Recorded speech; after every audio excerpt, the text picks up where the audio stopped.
Está, meu querido, tudo bem? Sou Edson Mariano, professor de Direito Civil, Processo Civil e Prática Jurídica. Como é que está? Tenho certeza que muito bem. Nós hoje estaremos estudando um pouquinho a respeito de jurisdição. E tem um livro como base disso para participar com vocês, uma obra maravilhosa do meu tempo nas carteiras da universidade. A palavra jurisdição significa o quê? Dizer o direito. E quem é que diz o direito? Quem é que impõe o direito? Quem diz e impõe o direito é um ato de manifestação do nosso Estado, da nossa União. Com base em quê? Sempre com base na força da nossa Constituição Federal, com base no nosso ordenamento jurídico. Então, jurisdição é dizer o direito. E nós sabemos que isso é feito para que a paz social se mantenha em nosso país, para que o país não fique em desordem, para que o país não caia em anarquia. Então, quando nós tratamos a respeito dessa matéria, que trata a respeito de jurisdição, ela está intrinsecamente ligado com o poder do Estado. O poder-dever do Estado, através dos seus representantes, de decidir de maneira imperativa as lides, os conflitos, as causas demandadas nos juízos por todo o nosso país. Então, dizer o direito e impor o direito é inerente a quem? Ao Estado. Só que o Estado, ele faz o quê? Ele nomeia representantes. Ele investe em representantes. Isso é o princípio da investidura do juiz. Juiz esse, bacharel em direito, habilitado, com alguns requisitos de exigibilidade, ele então torna-se, mediante concurso público e classificatório, um juiz de direito. E dentro da sua carreira, ele busca e pode almejar e alcançar ser um desembargador em grau recursal em segunda instância, em instância superior, chegando até em ministro do Supremo Tribunal Federal. Em síntese, jurisdição é dizer o direito, é impor o direito, é a manifestação do Estado de poder, o Estado juiz. Tá bem claro? Entendeu o que é jurisdição? Pois bem, isso acontece por intermédio de ferramentas. E uma das ferramentas é através de uma ação judicial, que pode ser tanto no âmbito civil como no âmbito criminal penalista, tá bom? E quando nós falamos a respeito desse dizer o direito, o juiz só diz o direito se aquela pessoa buscar a justiça, se aquela pessoa buscar os órgãos jurisdicionais.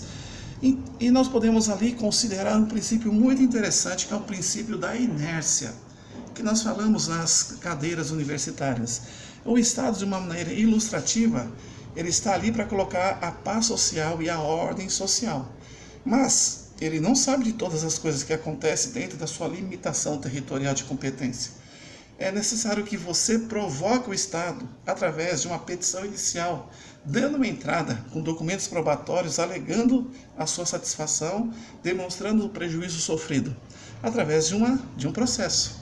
E aí sim, uma vez distribuído no fórum competente, ele então tem o dever de uma maneira ilustrativa, soltar os braços e fazer com que a máquina do judiciário, por o impulso do juiz representante investido, fazer com que realmente aquela lide, aquele conflito anunciado, seja então resolvido.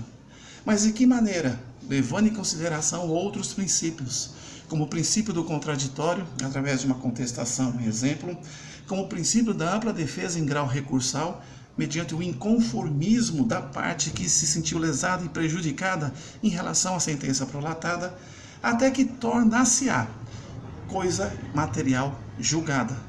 Isso faz com que a decisão do juiz, que representa o Estado em dizer o direito, se dê ali inquestionável e resolvida. Na questão da jurisdição, é algo muito importante. Existe aqui a imposição da imperatividade das decisões. O que for decidido se resolve. E for decidido por quem? Pelo juiz no seu poder dever de julgar. Nós temos então ali, quando entra uma demanda judicial e aparece nos autos autor e réu, a substituição das partes, ou seja, quem é que vai decidir não é nem autor, não é nem réu, é o juiz, como representante investido para essa finalidade, para manter o que? A solução e resolver os conflitos em lite. Pois bem, ok. E isso tem um ânimo definitivo. O que se resolveu na justiça não se questiona mais, o que se deve é obedecer. E diz aquela frase, quem tem poder manda, quem tem juízo obedece. Algo interessante que podemos colocar aqui, na jurisdição, nós temos características e nós já falamos a respeito delas. A primeira é o princípio da inércia, tratamos a respeito. O Estado ele começa a agir quando alguém o provoca com uma demanda judicial. Nós temos o princípio da substituição das partes, que quem decide imperativamente, dentro do ordenamento jurídico, aquele juiz investido com as suas limitações territoriais e materiais para decidir a questão. E nós temos o ânimo definitivo. O que se resolveu em primeira instância ou prolongou-se em grau de recurso, mediante os acórdãos, também se resolve e não se questiona mais, virando coisa julgada material. Certo? São características. Mas a jurisdição, ela também nos apresenta para análise alguns princípios a serem considerados. O princípio da investidura, nós já falamos. É necessário que haja um representante para tocar essa ação judicial. É o impulso processual. E isso se faz através de um juiz, devidamente investido mediante concursos públicos. Esse é o princípio da investidura de um juiz natural. Pois bem, o outro princípio é o da aderência ao território. Por que aderência ao território? Porque nós moramos num país muito imenso, de uma geografia muito ampla, de muitos estados e muitos municípios. É necessário, então, uma limitação territorial, para que aquele juiz possa atuar numa área menor, porque ele não vai conseguir realmente abarcar todas as ações judiciais de todo o país ou mesmo de todo o estado. Aí sim trata a respeito da aderência à territorialidade. Aí diz que é a forma de limitação do exercício jurisdicional, tá bom? Da inafastabilidade é outro princípio a ser considerado. Ina significa não, negação. O que diz assim, todos têm direito de acesso ao judiciário. Então é o princípio da inafastabilidade. Todos os cidadãos, sentindo-se lesados, sentindo-se prejudicados, sentindo-se como que sofresse algum dano, têm o direito de peticionar. Têm o direito de fazer uso do judiciário. Isso significa o princípio da inafastabilidade. Todos têm direito de acesso ao judiciário. Então, o Estado garante você buscar os seus direitos. Através do quê? Através da Constituição Federal. Observamos que ela trata a respeito desse direito e a garantia para que você exerça esse direito. Outro princípio, lendo aqui, é o da indelegabilidade, de não delegar a sua função jurisdicional. Então, aquele juiz que está dentro do seu território, limitador de competência para julgar, dentro da matéria que ele domina, ele simplesmente não pode delegar isso para outro juiz. A não ser que haja impedimento, a não ser que haja suspeição. Caso contrário, é indelegabilidade da sua função jurisdicional para outro órgão do próprio judiciário. Então, é um princípio. Um que nós observamos é o da investidura, juiz concursado, ou como representante do Estado, da aderência ao território, que traz a limitação do exercício jurisdicional, e o outro de inafastabilidade, que ninguém pode afastar ninguém de exercer o seu direito de petição, seu direito de buscar a justiça, e o da indelegabilidade, ou seja, o Poder Judiciário não pode delegar suas atribuições a outro órgão judicial. Se é da competência dele, se é da matéria dele, se é da limitação territorial dele, competência territorial, ele tem que abraçar aquela causa e fazer com que o impulso processual aconteça e ele fazer jus dentro do ordenamento jurídico para que a decisão imperativa do poder do Estado, mediante o seu representante, que é o juiz investido, resolver aquela questão com ânimo definitivo. Outro princípio a ser considerado é o da inevitabilidade, ou seja, é inevitável. As partes, quando estão em juízo, elas se submetem à decisão judicial. Esse princípio da inevitabilidade é isso aí. Não adianta você querer impor, você é cidadão, você é autor, você é requerido, você é réu. Quem é que decide é o Estado, com base na lei. E o princípio do juízo natural, que é realmente aquela pessoa investida para resolver todas as questões em relação à lide. Pois bem, ainda dentro desse assunto jurisdicional, nós temos algo ainda a considerar. Diz assim, espécies de jurisdição. Nós temos duas espécies a priori. Seria o quê? A penal ou a civil, que é a civilista, tá bom?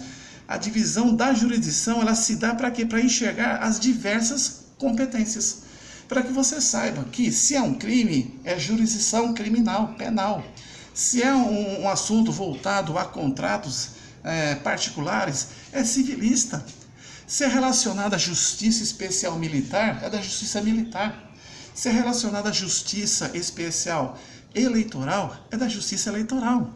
Se é relacionada à justiça trabalhista, é da justiça trabalhista. Então, nós, como advogados em práticas jurídicas e no exercício, devemos entender, a jurisdição, ela é federal, a jurisdição, ela é estadual, e sendo estadual, qual a limitação territorial daquele juiz? Se você é da Praia Grande, então é na Praia Grande que você deve, então, estar juntando, estar ingressando, estar distribuindo aquela ação. Enfim, a jurisdição é de uma forma, assim, didática, para que as pessoas saibam ingressar com a ação no foro competente, no estado competente, no juiz prevento competente, no juiz investido por competência para aquela ação, que senão seus autos serão remetidos ao juízo competente ou até mesmo extinto, sem julgamento de mérito por vários motivos. E diz assim, que a espécie de jurisdição penal ou civil, se a matéria for de natureza penal, haverá jurisdição penal.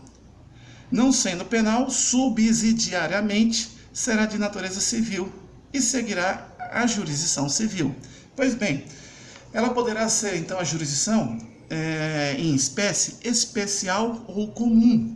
A especial é a justiça eleitoral, é a justiça do trabalho, é a justiça militar.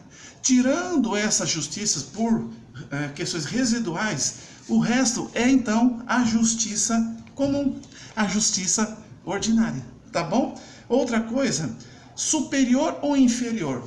A justiça de primeira instância é a justiça inferior, do juiz singular. Quando vai em grau de ampla defesa, em grau recursal, é a justiça superior, composta nos tribunais pelos desembargadores, compostas lá no Supremo pelos ministros. Então nós temos a penal e a civilista, nós temos a especial, que é trabalhista, eleitoral e militar, tirando isso, a justiça comum ou ordinária. Nós temos a justiça inferior, que é de primeiro grau, juiz singular, e as de grau recursal, que é o segundo grau. Não existe terceiro grau, tá bom? Através dos desembargadores, através então dos ministros do Supremo Tribunal Federal. E nós temos a jurisdição contenciosa, briga, e a jurisdição voluntária, certo? Pois bem, lendo a respeito da contenciosa, pela jurisdição contenciosa, o Estado desempenha a função de pacificação dos conflitos de interesse. Lembra lá no início que para reger e manter a paz social é função jurisdicional do Estado, por intermédio dos seus representantes, juízes investidos? E imagina só a responsabilidade do Estado quando a jurisdição é contenciosa, porque existem brigas entre as partes. Por exemplo, e muito acontece em inventários, né? A outra é a voluntária. A voluntária é a seguinte, não há lide nas partes, mas uma convergência de interesses e interessados. Exemplo, um divórcio consensual. Resolver então extinguir a sociedade conjugal e matrimonial, praticamente não tem lide. Você, se for um exemplo, um divórcio consensual, você faz ali os termos do divórcio consensual, as partes assinam como requerentes, embaixo junto com o advogado, o juiz homologa aquelas questões e está resolvida ali uma decisão jurisdicional de forma que voluntária, tá bom? Vejamos o que temos mais. As formas alternativas de solução de conflito. Nós temos, por exemplo, os juizados especiais cíveis, que até 20 salários mínimos, a comunidade, que são chamados de consulentes, podem procurar esses juizados e serão atendidos sem a necessidade de ter ali um advogado. Passando de 20 salários mínimos até 40 salários mínimos, é necessário, mesmo nessa Justiça Especial 9.099 de 95, a constituição de um patrono, a constituição de um advogado. Temos também o Sejusc, que é muito importante, é uma inovação muito boa para o judiciário, que é uma questão pré-processual. Sejusc é Centro de Solução de Conflitos dentro do próprio tribunal, onde você então pode estar ali, não é um processo, você coloca a sua necessidade, você coloca a sua pretensão, e aí a parte contrária é notificada para estar ali participando de uma audiência de conciliação, através de um conciliador, ou uma audiência de mediação. Os assuntos tratados ali de uma maneira bem diferente de uma conciliação judicial, porque no Sejusc a coisa é muito mais tranquila, muito menos impactante, vale como se fosse uma sentença judicial.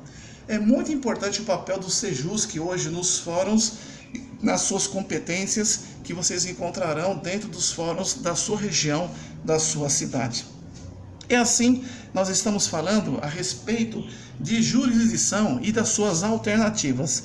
Existe a autotutela. A autotutela seria a autoproteção. De repente você vai ver isso no direito possessório em relação ao esbulho. Alguém que está dominando a sua garagem e você o expulsa dali, dentro das limitações da lei. É a autotutela. Não sai daqui que essa garagem é minha, não volte nunca mais. Você aumentou o tom de voz, não agrediu, porque senão você pode perder os seus direitos, e você conseguiu o seu objetivo. Nós temos também, além da autotutela, como formas alternativas de solução de conflitos, nós temos a autocomposição. A autocomposição ela se divide em 3 situações. Qual é essas 3 situações? Uma é a transação. A transação é o acordo entre as partes. Esse acordo pode ser colocado em qualquer fase processual. E aí sim, resolvido essas questões, ambas as partes se mobilizam, se questionam, abrem mão disso ou abrem mão daquilo, ou são irredutíveis nisso, mas o outro aceita. Eles fazem uma transação, e a transação significa o quê? Pressupõe sacrifício recíproco de interesses. As partes então se ajustam e essa transação ela vai para a física de homologação judicial. Quando nós falamos de autocomposição, nós temos essa primeira referência, que é então a transação dentro da autocomposição. E aí nós temos também a renúncia. A transação ela mexe com os dois lados, ela é bilateral. A renúncia é uma atitude unilateral. A pessoa renuncia a algo para que realmente as coisas possam acontecer dentro da autocomposição. A renúncia, então, é um exercício unilateral pelo qual uma das partes desiste, abre mão do exercício de um direito. De repente, ele entra com a ação e no curso do processo ele viu que aquilo não vai realmente para frente, ele peticiona pedindo o quê? A desistência da ação. Não é verdade? Então, é um ato unilateral a renúncia. Eu renuncio de dar prosseguimento nessa demanda, eu mudei de ideia. Para não dar continuidade nos procedimentos, e na máquina do judiciário, o juiz recebendo aquilo, ele simplesmente extingue o processo sem resolução do mérito. E temos a terceira, que é a submissão, que também é unilateral. É como, por exemplo, a dívida de condomínio, ela é incontestável. Você não tem como provar que você pagou aqueles meses. E você faz então, assina um termo de confissão de dívida, parcelando aquele condomínio, pagando essa nova confissão em prazos, como também os condomínios que vencerão futuramente. Mas você sabe que não tem o que discutir. E você, então, o que você faz? Você se submete. Unilateralmente, você reconhece o direito da parte contrária. Então, nós temos A autotutela que você pode usar a força sua de uma maneira sábia e legal para conseguir repelir, né, um dano ou prejuízo que você porventura sofreria. A exemplo da garagem invadida, que você dá uma chamada no cara e ele não vem nunca mais. E temos a autocomposição, que ela se divide em transação, renúncia e submissão. A transação é bilateral, onde as partes se acertam. A renúncia, onde uma parte ela abre mão, desiste da ação. E tem ali a submissão. Sub significa o prefixo grego, posição abaixo. Ele entende, ele abaixa a cabeça, realmente eu devo e não nego. Ele, a exemplo da dívida de condomínio, antes que entre com uma ação de cobrança de dívida de condomínio, ele de maneira administrativa, ali naquela imobiliária ou administradora de bens pelo setor jurídico desse departamento, assina um termo de confissão de dívida, e uma nova forma de pagamento da mesma. Ele assim estará pagando aquela dívida em paralelo com os condomínios novos que vierem a ser vencidos sucessivamente. Essas são as formas formas de alternativas de solução de conflitos dentro da jurisdição. A jurisdição, como nós já percebemos, meu querido aluno de direito e advogado, é muito importante. Ela é muito importante para peticionarmos. Ela é muito importante para nós entendermos realmente qual a função do Estado. Ela é muito importante para que possamos nos posicionar, que o Estado é quem dita o direito através dos seus representantes. E que possamos, dentro desse contexto, respeitar a nossa Constituição Federal, respeitar os ditames da lei colocados no nosso ordenamento jurídico, e que o Estado é quem dita imperativamente o direito, substituindo as nossas vontades, com o intuito de resolver aquele conflito e acabar com aquela solução, buscando e almejando sempre a paz social. Espero que a respeito de jurisdição, você tenha aprendido um pouco mais aqui nessa aula, e oportunamente falaremos um pouquinho mais a respeito de outros assuntos, né, dentro da área jurídica. Que Deus te abençoe ricamente e que você possa cada dia se aperfeiçoar mais e mais no conhecimento dos ditames da lei, da carreira que você abraça, que ela é nobre de ser um advogado. Que Deus te abençoe.